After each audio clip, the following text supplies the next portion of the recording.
6:36 in the morning, June 6, 1944. The ramp of a Higgins boat drops into the gray water off Omaha Beach, and the world becomes noise. Not the noise of shouting men or crashing surf, though there is plenty of both. A different sound cuts through everything else, a tearing, ripping sound, closer to fabric being torn apart at enormous speed than anything a rifle or a Bren gun could produce. Men who survived this morning will spend the rest of their lives trying to describe that sound to people who were not there, and most of them will fail. The closest anyone gets is this. It does not sound like individual shots. It sounds like one continuous scream of metal. That sound belongs to the MG-42, a German general-purpose machine gun perched in concrete emplacements along the bluffs above the beach. And on this single morning, on this 4-mile stretch of Normandy coastline, it will do more to define the character of the Allied invasion than any tank, any warship, or any general's plan. Companies of American infantry, trained for months, rehearsed for weeks, will be pinned, shredded, and in some cases annihilated within minutes of touching sand, not because the plan failed in some abstract strategic sense, but because a small number of German machine gun teams, dug into bunkers with interlocking fields of fire, could put more lead into the air per second than almost any weapon on Earth. By the end of the day, American forces will have secured Omaha Beach.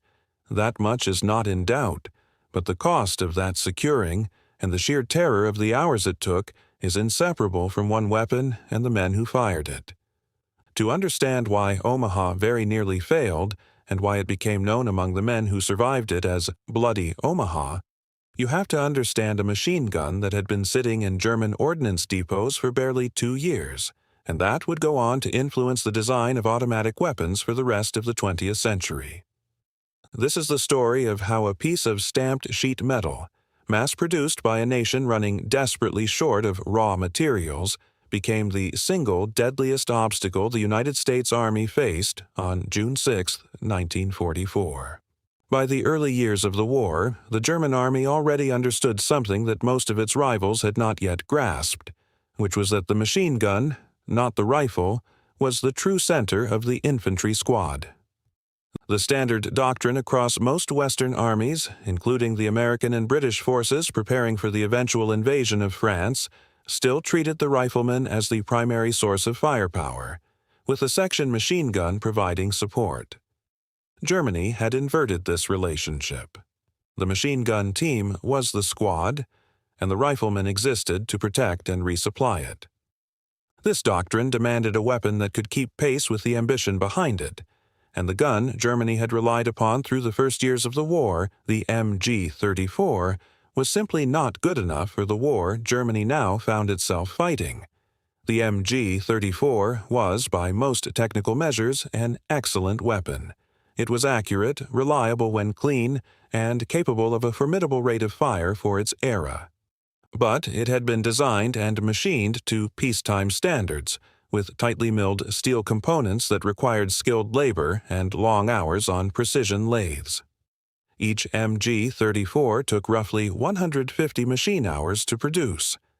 By 1941, with German industry stretched across a two-front war and increasingly short of both skilled machinists and raw material, that production time was a catastrophic liability.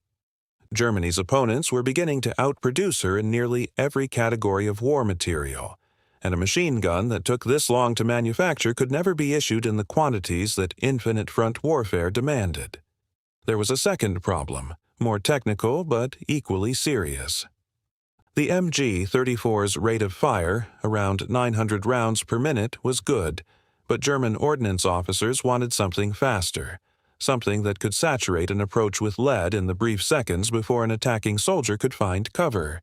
And there was a third problem that only became apparent in the mud and snow and sand of actual combat. The MG-34's precisely fitted components, so effective on the target range, jammed easily when exposed to dirt, grit, or the extremes of temperature soldiers encountered on the Eastern Front and in North Africa. Germany needed a weapon that could be built faster, fired faster, and that would keep firing when caked in filth.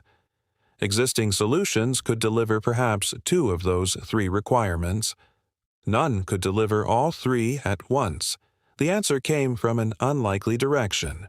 Rather than refining traditional machining techniques, German engineers turned to a manufacturing method borrowed from the civilian sheet metal and automotive industries.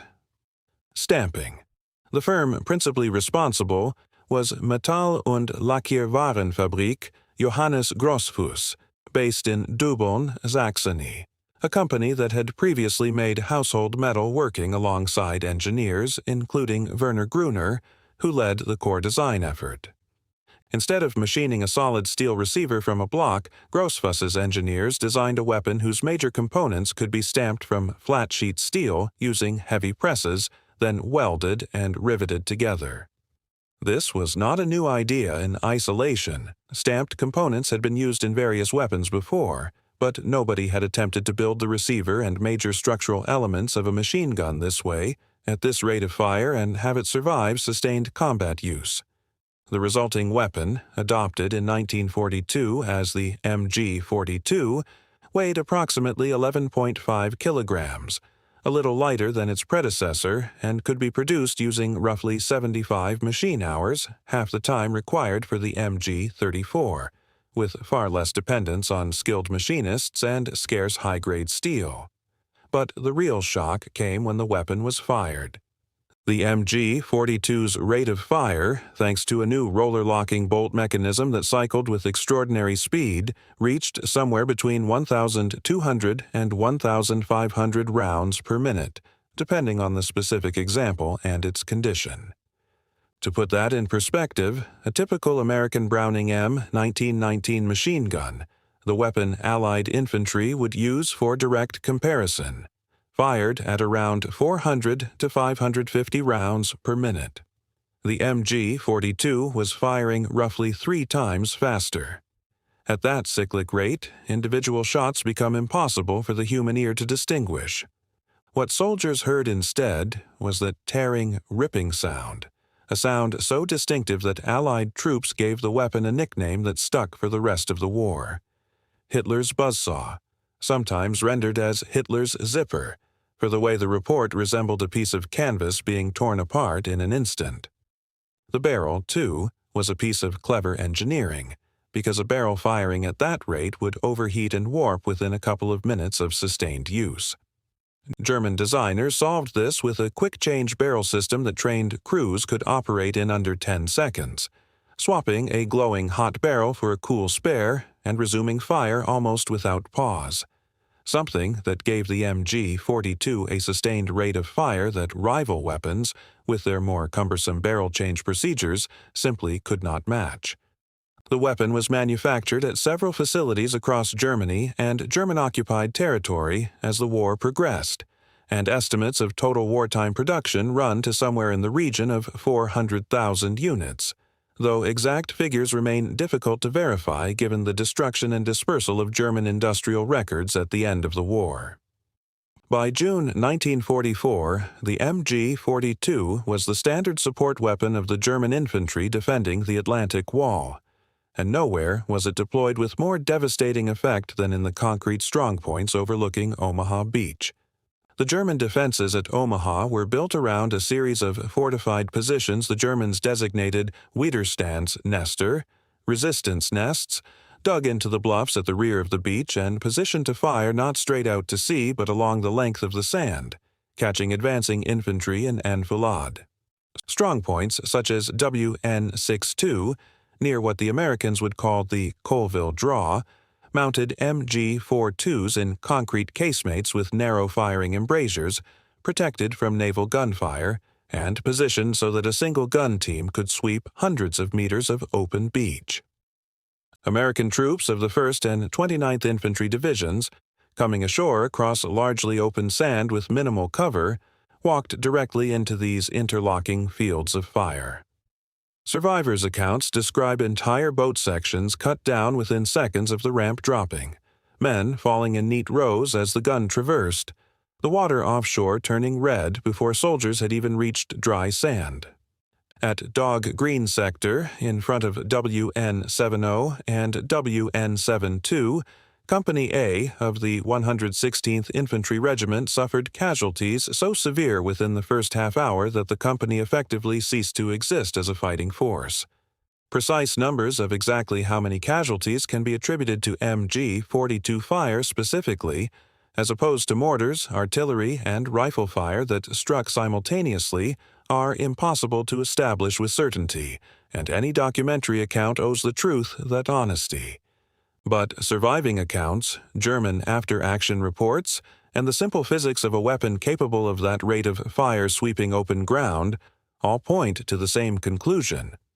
The MG-42 was the primary reason Omaha Beach came closer to failure than any other landing zone on D-Day.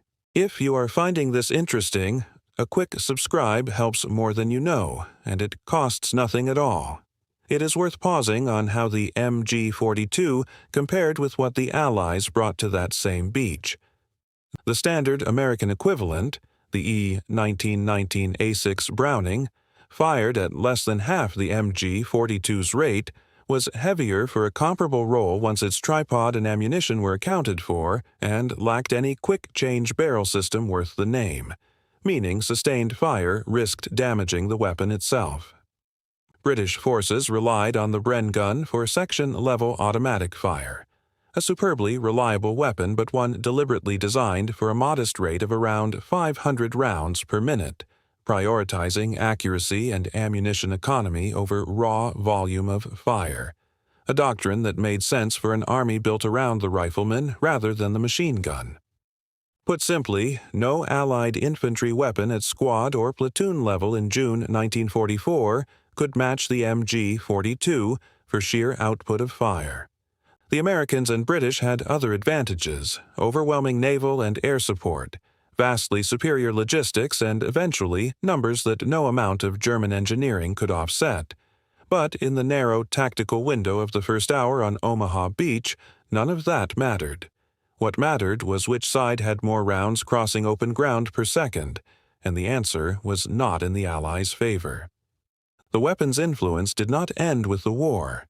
Its roller-locked delayed blowback mechanism and its extraordinary rate of fire made such an impression on post-war ordnance designers that West Germany's own post-war army, the Bundeswehr, adopted a direct descendant of the design, the MG-3, essentially an MG-42 rechambered for NATO ammunition.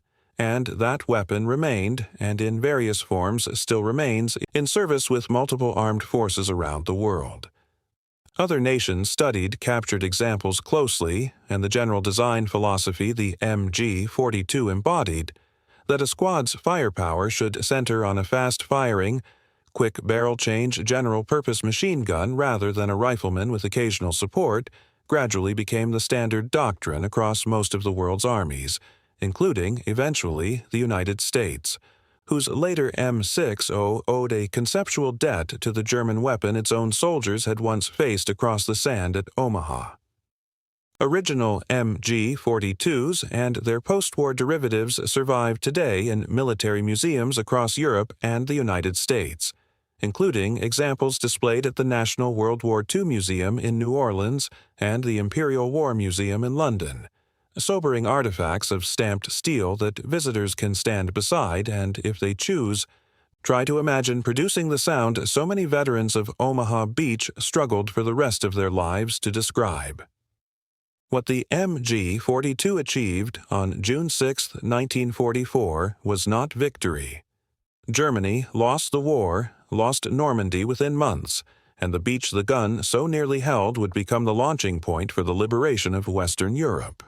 But the achievement of the weapon, in the narrow, brutal sense that matters to a historian rather than a propagandist, was to demonstrate what a single well-sighted automatic weapon, mass-produced by a nation running out of nearly everything else, could do to the finest army the world's greatest industrial power could put ashore.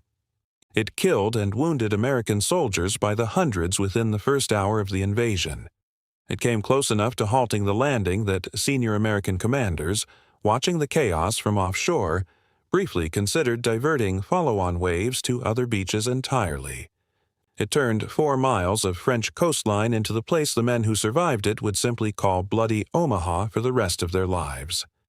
The gun itself was, in the end, only stamped sheet steel, rivets, and a roller-locked bolt spinning at a speed no rival weapon could equal. It required no genius to operate, only a trained crew, a concrete emplacement, and a clear field of fire. It was not designed to be historic. It was designed to solve a narrow practical problem of wartime production and battlefield reliability, and it solved that problem so completely that it became, almost by accident, one of the most consequential weapons of the entire war. Stand on Omaha Beach today, and the tide moves in and out over sand that once ran red, past bluffs where concrete bunkers still stand half buried in grass, silent now, the guns long gone, the sound they made surviving only in the memories of men who are, themselves, now mostly gone, too. But for one morning in June 1944, that sound was the loudest thing in the world, and it very nearly changed the course of history. It did not stop the invasion. It came as close as any single weapon ever has,